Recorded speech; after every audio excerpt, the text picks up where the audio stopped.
Yopougon, Maroc, 23h dans cet espace, temps de retrouvailles pour les jeunes gens de ce quartier. Christ Boussio, un habitué des lieux entre amis, passe du temps en tirant des bouffées de sa pipe à eau, communément appelée chicha. Pour moi, c'est déjà un antidépresseur. Voilà, je trouve mieux de fumer chicha que par exemple de m'adonner à la drogue. Comme Christ Boussio, nombreux sont ces jeunes aussi du côté de Yopougon Sikouji qui trouvent le plaisir à consommer la chicha.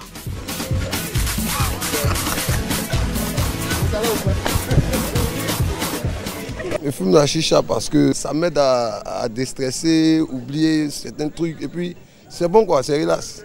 Quand je fume la chicha, en fait, bon, je mange peu. Quand je fume la chicha, il peut m'attirer 50 ou bien 100 francs. Mais quand je ne fume pas comme ça, il peut m'attirer 200. Parce que je ne vais pas être obèse au fait. À 2000 francs les 30 minutes de consommation, la chicha est un business juteux pour les gérants de ces espaces. La chicha est très rentable. Pour nous, tenanciers de maquis, sincèrement, il faudrait qu'on inclue ça dans notre business. Parce que quand il n'y a pas de chicha, il n'y a pas les clients partent. Ils vont où il y a la chicha. Dans notre business, c'est inclus et ça nous fait ressortir encore la boisson qui est encore plus bénéfique encore. Bon, des fois 15 à 20 clients par jour. On fait ça à moins à 2500. Donc quand tu as au moins 15 à 20 clients, toi-même tu vois c'est qu'on gagne. Il y a pas de mes clients qui viennent, ils fument jusqu'à 8 h et ils vont à la maison. Bon, il y a d'autres qui sont là pour notre anniversaire, ils peuvent rester quand ils veulent. Bon, il y a d'autres qui peuvent fumer 1 h, 2 h et ils vont aussi, c'est pas jusqu'au matin. Moussa, lui, est gérant d'un magasin de vente d'accessoires pour la consommation de la chicha. Dans sa galerie, on trouve le tube, la pipe et différents parfums de chicha. Il n'a pas voulu nous donner plus de détails suite au refus de son patron propriétaire du magasin. Ça, c'est parfum Love. Donc quand ils viennent premièrement, c'est ça, ils demandent d'abord. On n'a pas ça, s'il n'y a pas ça, on demande mat aussi. Ça coûte 1000 francs seulement. Et à 1000 francs 2 à 1500. Consommée en majeure partie par la jeunesse, la chicha est-elle une substance sans conséquence pour la jeunesse ivoirienne? Nous avons tendu notre micro à la population pour avoir leur avis. Moi seulement, je condamne ça. Ce que mon enfant va faire, je ne vais pas aimer, je ne vais pas accepter que l'enfant d'autrui aussi le fasse. On voit ça dans la rue partout. Bon, en tout cas, ça ne me plaît pas. Moi, j'attire d'abord nous les parents. Il y a un laisser aller au niveau de nos enfants. En tout cas, c'est une mauvaise chose. À notre niveau, nous allons essayer de voir, c'est-à-dire encadrer les enfants pour que ces enfants-là ne fument pas. Parce que si c'est arrivé là, la responsabilité d'abord c'est pour les parents. En tant que maman, j'ai un conseil à leur donner, qu'ils stoppent tout ce qui est chicha, tout ce qui est cigarette. En tout cas, vraiment, il y a beaucoup de choses qui peuvent remplacer à part la chicha et la cigarette. Surtout la lecture qui est là, le football aussi, la télévision. J'aime fumer ça quand on est en groupe, quand je suis avec mes amis. Bon, des fois aussi, quand on n'est pas ensemble, j'ai envie de voir le produit. L'odeur du produit, ça me manque quand je suis seul des fois. Parmi ces jeunes qui consomment la chicha, Habib, âgé de 17 ans, veut cesser son addiction. J'ai envie d'arrêter, mais je n'arrive pas parce que des fois quand je suis assis, l'odeur du produit, ça me vient envie, mais je ne sais pas comment l'arrêter. Séance tenante, nous nous sommes rendus à la Croix-Bleue à Williamsville, installée en Côte d'Ivoire depuis 1930. Ce centre est spécialisé dans la prise en charge des addictions, notamment la drogue, l'alcool et le tabac. Sur la question des drogues, de la toxicomanie et des addictions, il y a beaucoup de fausses idées. C'est généralement un entraînement de groupe dans lequel il est montré que la substance est inoffensive et les enfants s'y mettent, les jeunes s'y mettent, les adolescents s'y mettent. On va lui dire rapidement que la chicha est une drogue. Les éléments qui rentrent dans la composition, ce sont des produits toxiques. La fumée elle-même qui se dégage de la chicha, qu'on absorbe avec abondance, c'est cette fumée-là qui pose le problème. Selon le docteur Djibi, Habib s'expose à plusieurs dangers en consommant la chicha. Si Habib n'arrête pas de fumer la chicha, il s'expose à des maladies, c'est-à-dire les cancers.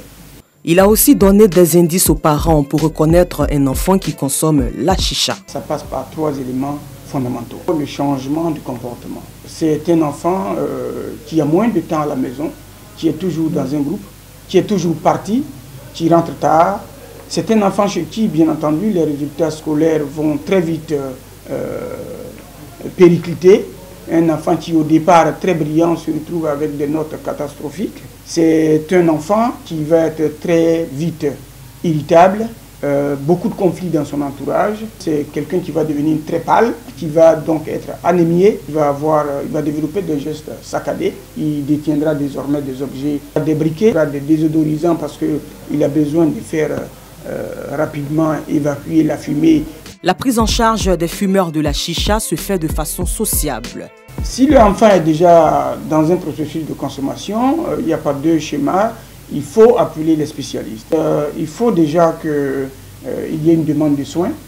Ça peut venir de la personne elle-même, des parents, ça peut venir de l'école. Une fois que l'enfant rentre, il faut dire que la prise en charge est médico-psychosociale et éducative. Selon Dr Kwasi, nutritionniste, la chicha a un impact sur la jeunesse. Une occasion pour lui de donner quelques astuces aux fumeurs en vue de stopper sa consommation.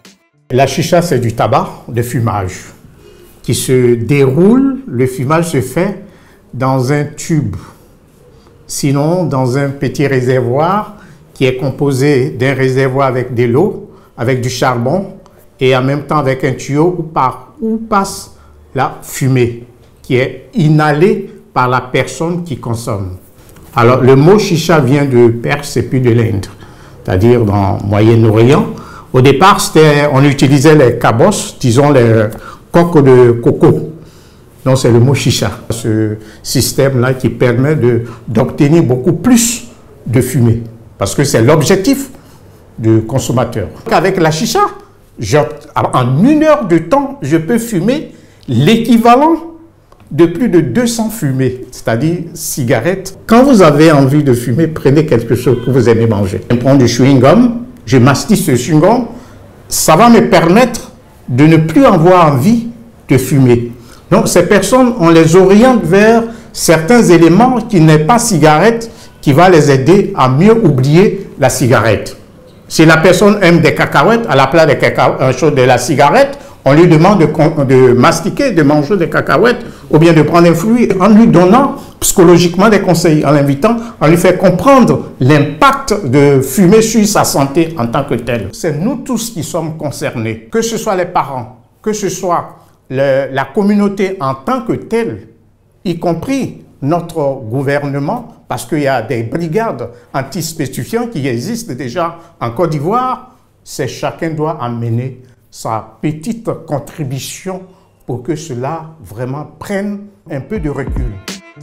Des quartiers les plus huppés aux plus précaires, la chicha est aujourd'hui un fléau qui touche en majeure partie la jeunesse. Ce tueur silencieux et ennemi déguisé de la jeunesse, autrefois prisé par les pays du Moyen-Orient pour une question de culture, gagne de plus en plus de terrain en Côte d'Ivoire.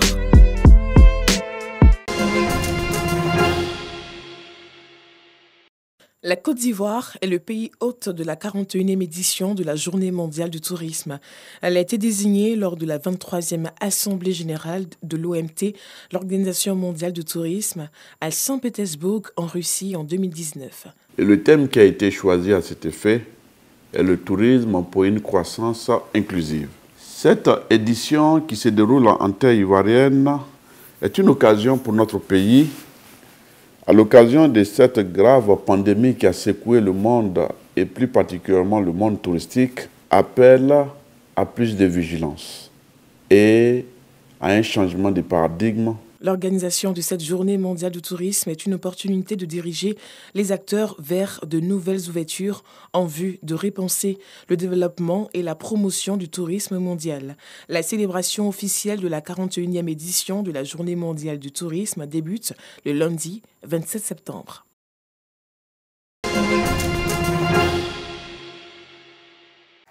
Berlin, Allemagne, 26 septembre 2021. Le Parti social-démocrate a remporté les législatives avec 25,7% des suffrages selon les résultats provisoires. Une chose est certaine, beaucoup de citoyens ont coché le SPD parce qu'ils veulent un changement de gouvernement et aussi parce qu'ils veulent que le prochain chancelier s'appelle Olaf Scholz. Mais le SPD est talonné par les conservateurs qui ont obtenu 24,1% des voix, le plus faible score de leur histoire. C'est un revers pour le camp d'Angela Merkel qui prend sa retraite politique.